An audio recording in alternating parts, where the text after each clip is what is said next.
At that moment, as the late sun bathed the courtyard in golden fire, the difference between the two men became crystal clear to all who watched. One man thought authority was something to be demanded, the other knew true authority was something to be earned, and, when necessary, defended in silence. At last, with the patience of a man who had endured far greater storms than this petty tempest, Sergeant Barrett spoke. His voice was even, measured, each word delivered with the clarity of a drill instructor and the finality of a judge. "Sir," Barrett said, without shifting his stance, "on the grounds of Buckingham Palace, I am sworn directly to the service of the Crown." He let the words hang in the air, heavy and deliberate, before continuing. "Standing orders prohibit any salute to visiting officers or dignitaries during active duty at post. To do so would compromise the integrity of my assigned station." Barrett's gaze remained fixed ahead, his tone devoid of anger, mockery, or pride. It was pure, unshakable duty speaking through him. The delegation fell silent. Even the ever-proud Hayes froze, blinking in the stark reality he had tried to bulldoze past. Barrett had not refused him out of disrespect, he had refused him because he must, because the very uniform that Hayes mocked, the bearskin cap, the scarlet tunic, the gleaming buttons, was not a costume, nor an empty tradition. It was a living oath, stitched into every fiber of the man who wore it, and here, within these ancient stone walls that had seen kings crowned and kingdoms fall, no foreign rank, however lofty, could override that sacred charge. Major Davis, his jaw tight with frustration and shame, turned to Hayes. "You've embarrassed us enough for one day, Colonel," he said under his breath. "Stand down. Now."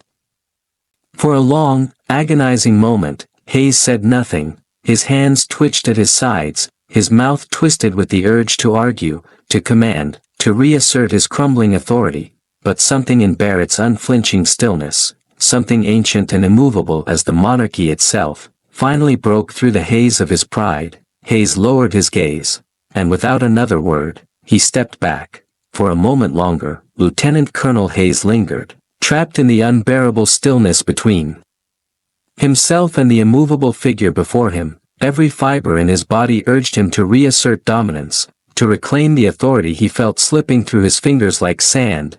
Yet Sergeant William Barrett, standing rooted as if carved from the very stones of the courtyard, gave him no opening, no acknowledgement, no emotion, no weakness, and that, more than any shouted rebuke, struck Hayes like a blow to the chest. Slowly, almost stiffly, Hayes lowered his hand, breaking the silent standoff. He stepped back, the heels of his polished boots scraping awkwardly against the cobblestones, his posture crumbling from a warrior's arrogance into a petulant retreat. Major Davis watched him carefully, his face a mask of restrained fury.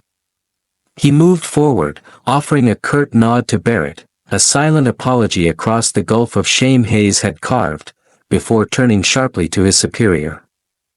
"Colonel Hayes," Davis said, his voice low but commanding, "you will remove yourself from this courtyard immediately. Further action will be addressed through official NATO channels." Hayes opened his mouth, to argue, to justify, to protest, but the sight of Barrett, unflinching, unmoving, utterly untouched by the confrontation, drained the fight from him. Instead, with a muttered curse under his breath, he turned on his heel and stalked away, his boots striking the stones with brittle, furious beats. The delegation watched him go in strained silence. A few exchanged uncomfortable glances, others avoided looking at all, and in the center of it all, Sergeant Barrett resumed his watch, the very model of calm professionalism, as if nothing had happened, as if the provocation, the insults, the demand for a salute, all had simply been dust in the wind. Yet the courtyard itself seemed to breathe easier once Hayes disappeared from view. Behind the tall windows overlooking the courtyard, unseen by the visitors, several senior British officers had witnessed the entire incident. Among them stood Colonel Arthur Pembroke, decorated commander of the Household Division, his hands clasped loosely behind his back. His sharp blue eyes fixed on Barrett, handled it like a bloody rock. Pembroke murmured to no one in particular, a rare smile flickering at the corner of his mouth. Beside him, a civilian official in formal dress, an advisor from the royal household, jotted a note into a slim leather-bound book. He upheld the dignity of the guard, and the dignity of the crown, the official said quietly. Pembroke nodded once, firmly.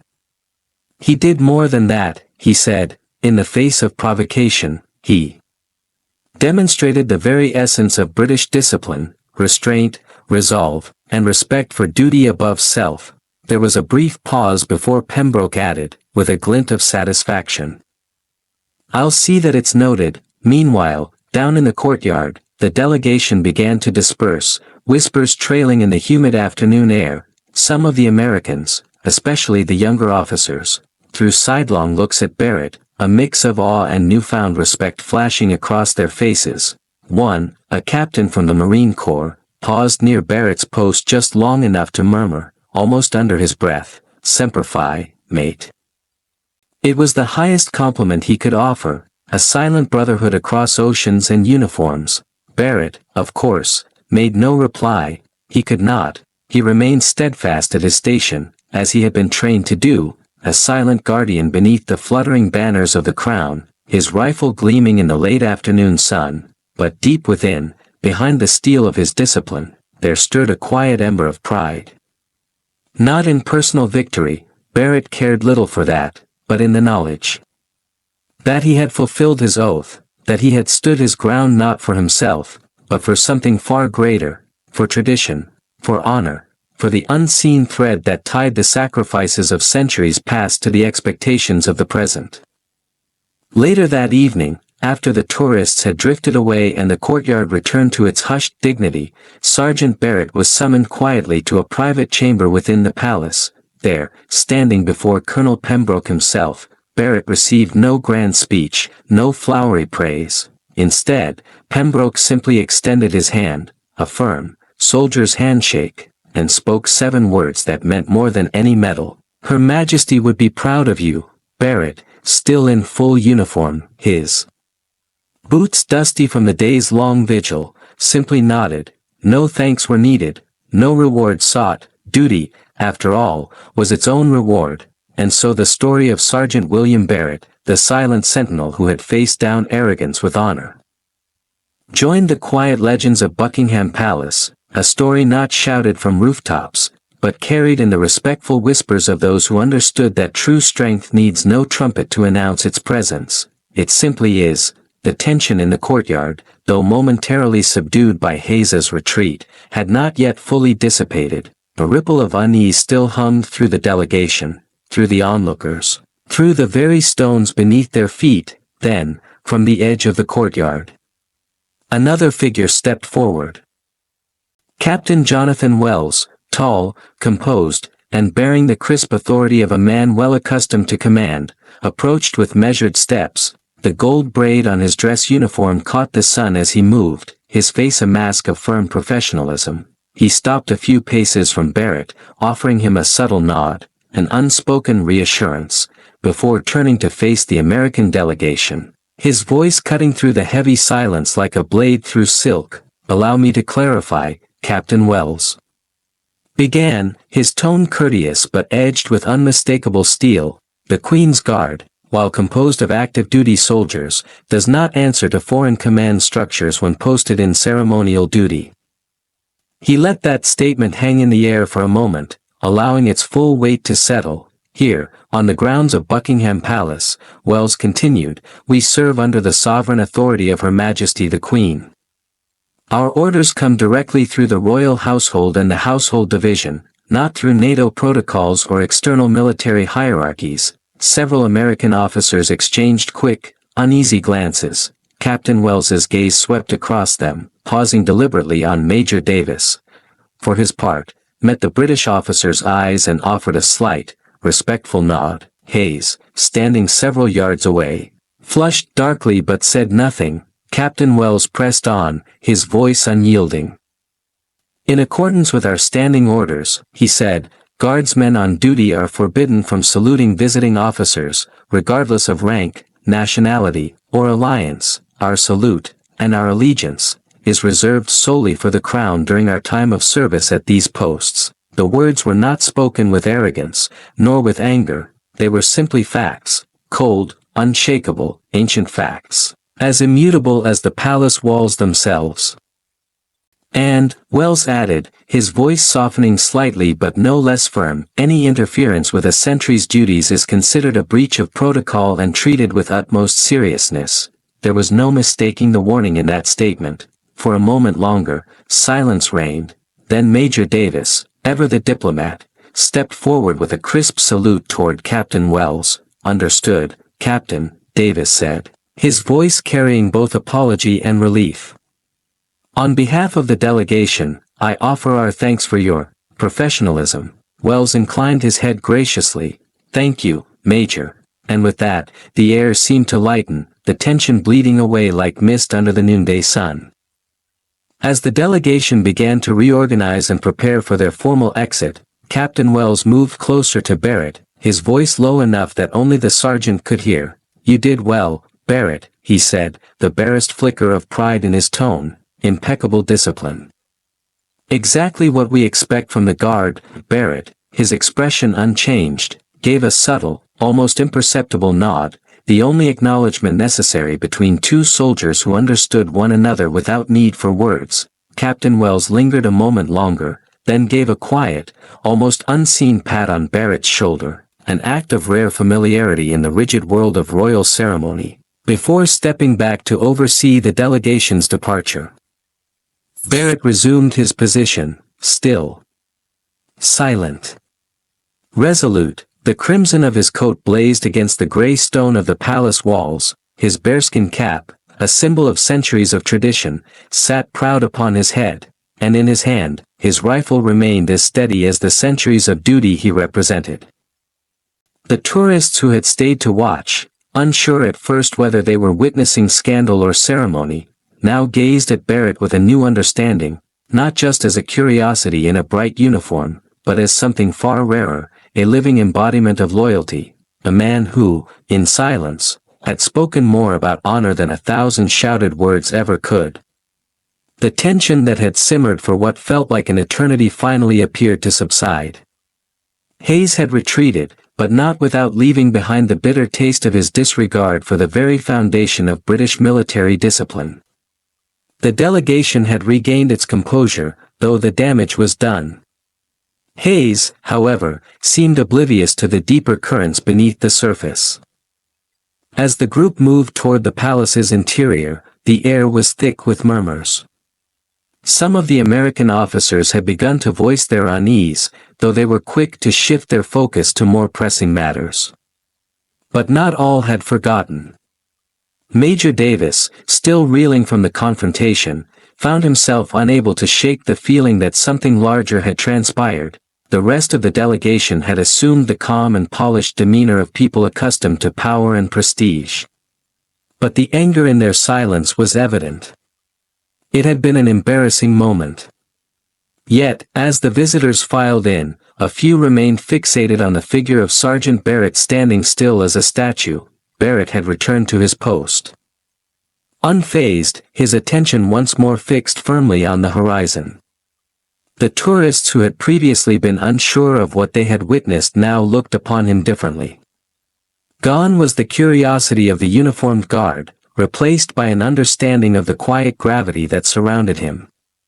Some snapped photos, their lenses capturing not just a soldier, but the living embodiment of duty, of service, of loyalty, and yet, Hayes's sneer, his dismissiveness, lingered in the minds of those who had witnessed the events firsthand. Hayes, however, was still processing the events. His mind, restless and locked in a loop of self-justification, continued to churn. For him, everything had been about authority, about the clear line between rank and obedience. He had grown up in a world where power was measured in commands and compliance, where hierarchical chains were unbending, and where respect was earned through titles alone. To him, the Royal Guard's stoic silence, its refusal to comply with an officer's orders, was a sign of weakness. A rejection of authority. He had lived his life in a culture where the higher the rank, the more it demanded respect, regardless of context. In his eyes, Barrett had been nothing more than a ceremonial soldier, performing outdated rituals that held no place in the modern military world. Despite Captain Wells's clear and measured explanation, Hayes couldn't reconcile the notion of duty that didn't fit his worldview. He still didn't understand why Barrett had not saluted him, why the guard was above his orders. In the army, obedience was a fundamental requirement, it was the key to maintaining order.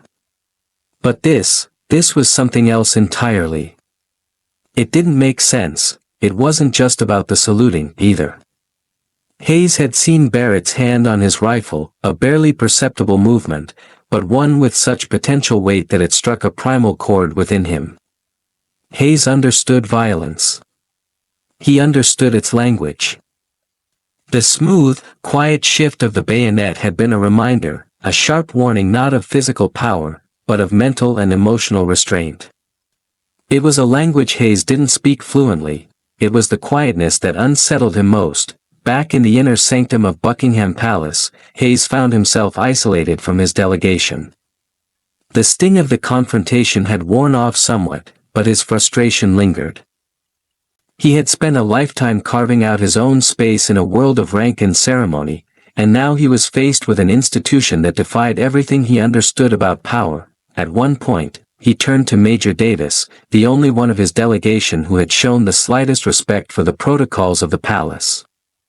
Hayes ran a hand over his brow, his expression sour. "Major," he said, his voice low, almost conspiratorial, "do you see what I'm saying now? That ridiculous display. The nerve of that soldier. It's nothing more than a fancy way of hiding weakness, I tell you." Davis, a man of diplomacy, didn't immediately respond. He knew better than to argue outright. Instead, he gave a slight shake of his head. "Colonel," he began cautiously, "I think you're missing the point. The Royal Guard isn't just about appearances. They have a history that's more than just ceremonial. They represent something deeper, an unwavering commitment to duty, to the crown, and to a tradition that spans centuries. You've got to understand that." Hayes scoffed, brushing Davis's words aside. "I understand it just fine, Major. I understand it as much as I understand how we're supposed to teach our soldiers the value of combat readiness. And from what I saw, that wasn't combat ready.